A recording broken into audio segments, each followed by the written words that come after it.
Hello, hello, hello. What are you going to talk about today, Maurice? Well, the title is Are You the Wave or Are You the Ocean? The answer is both. However, when I see myself as a wave, I am separate to the ocean. When I have the awakening that I am the ocean, then I can see myself as the unique wave that I am, that is part of a greater whole. I was going to title this live, How to Develop Compassion. I thought, right, how am I going to do that? And primarily that's what this is about. But we develop compassion through a particular understanding of our connectivity. The Buddhists call it the interdependent nature of reality. Many other religions would use different words to explain it. I love my science and I love nature, and I love seeing the answers to life, universe and everything in a blade of grass, in a leaf, in a tree,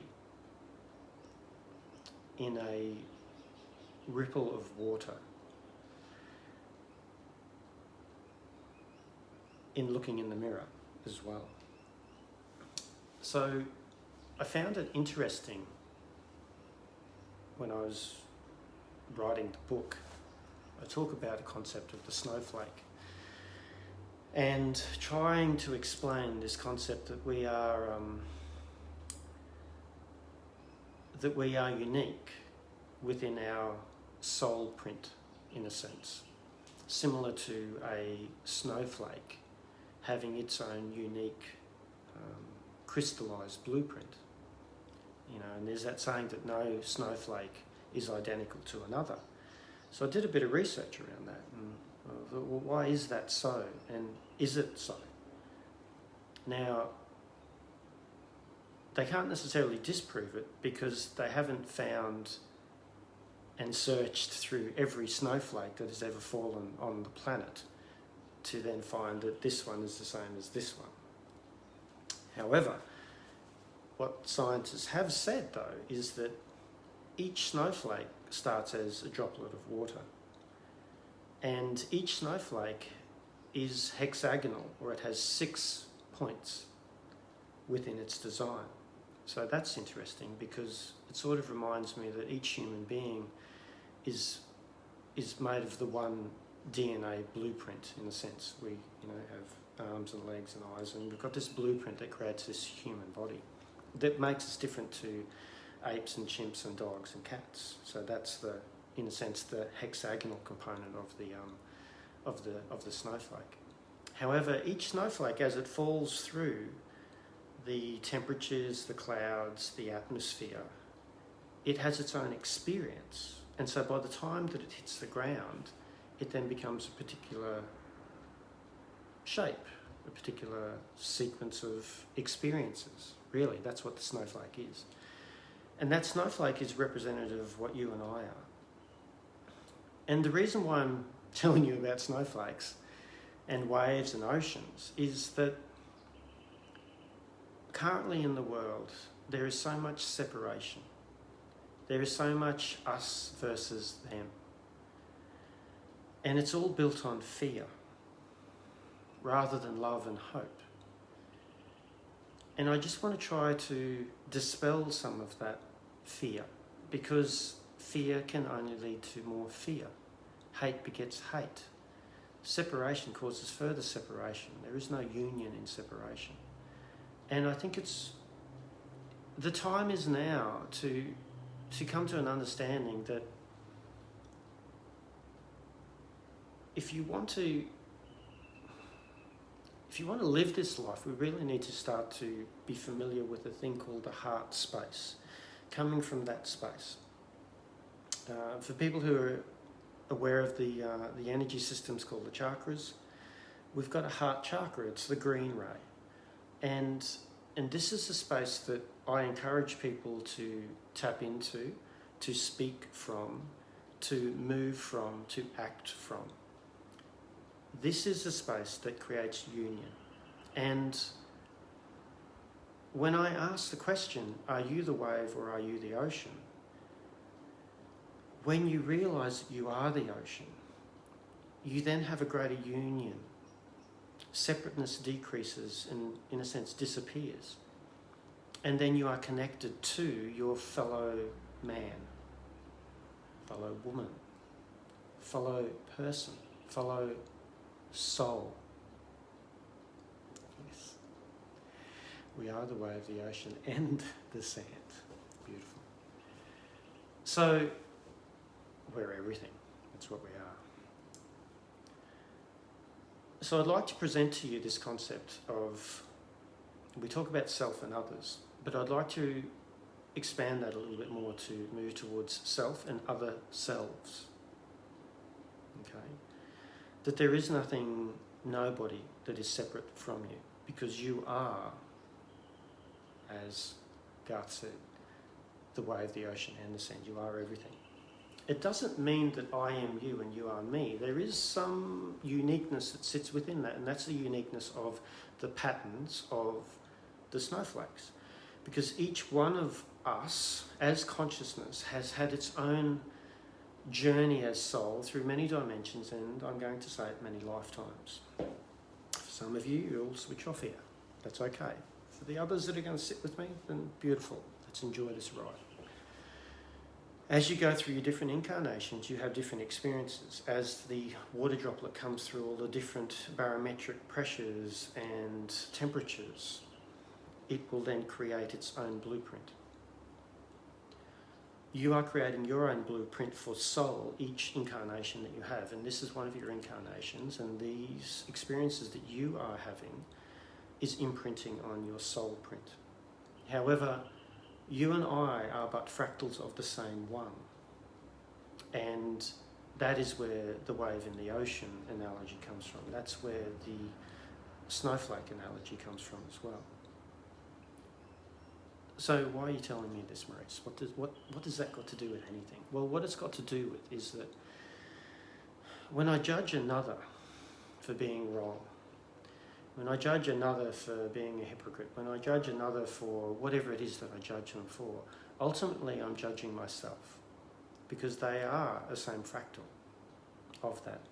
And the judgment that I place upon others is a reflection of what exists within me. So when I see another self who pushes my buttons, the buttons that are being pushed within me is something that I can attend to, that I can be aware of. Carl Jung said you can't see anything outside of yourself.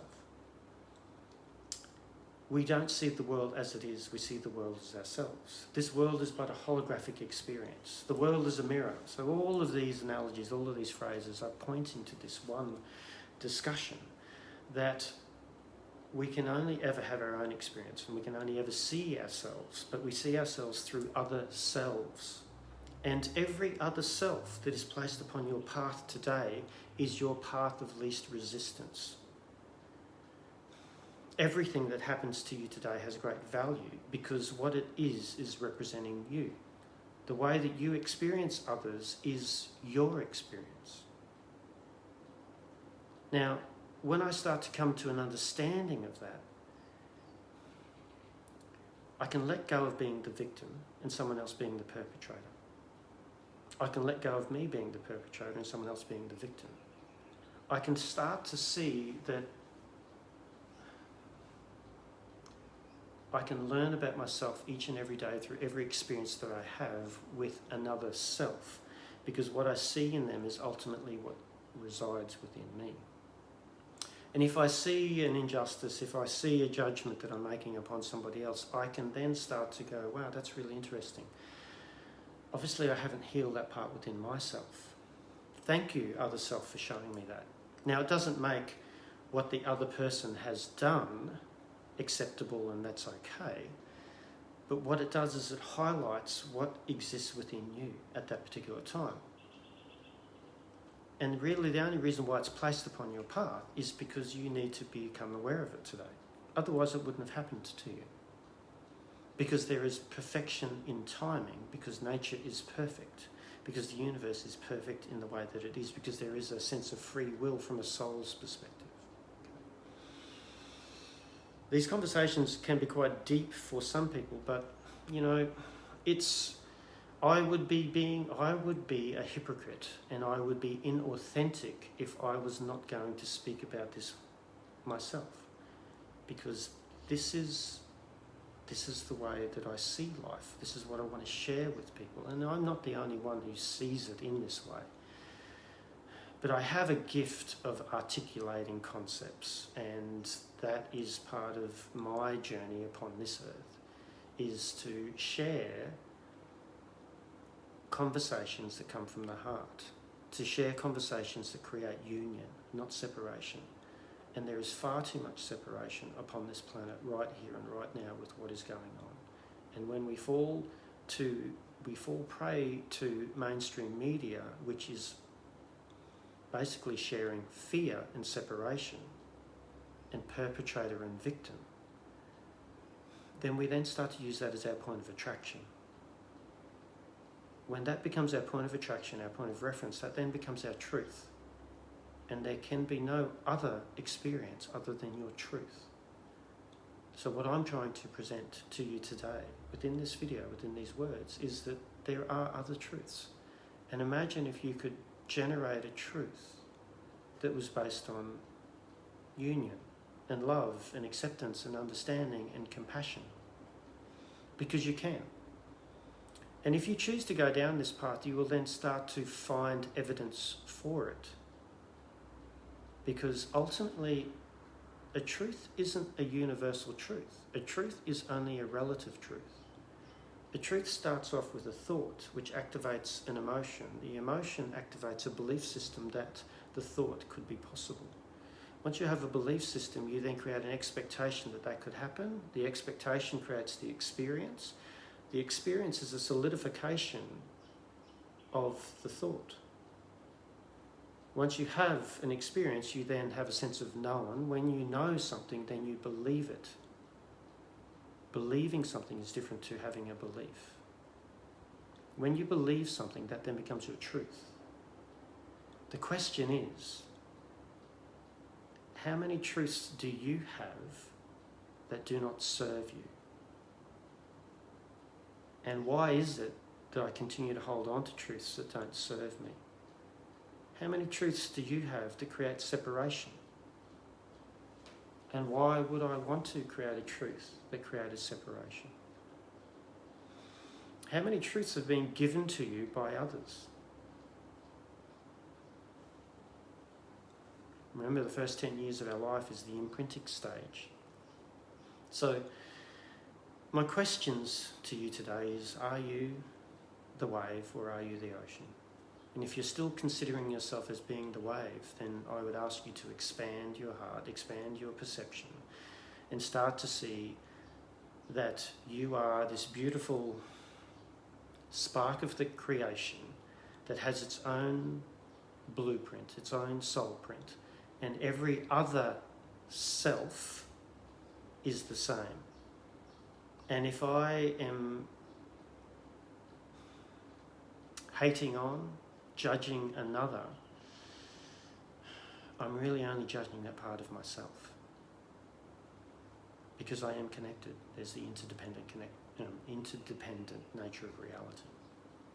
So, start to see yourself as the ocean. Start to see yourself as the snowflake and everyone else as another snowflake. You all come from the one thing.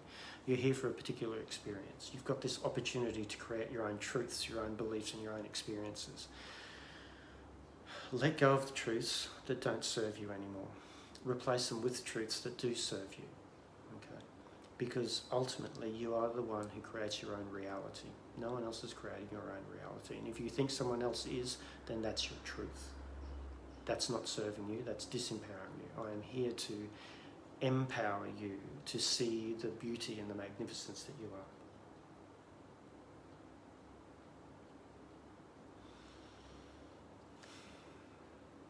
are. More to come.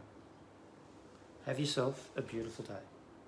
And thank you for watching. Brooke, Teresa, Donna, I love you. Garth, thanks man. Kimmy and Deb. All right. See you next time. Bye-bye.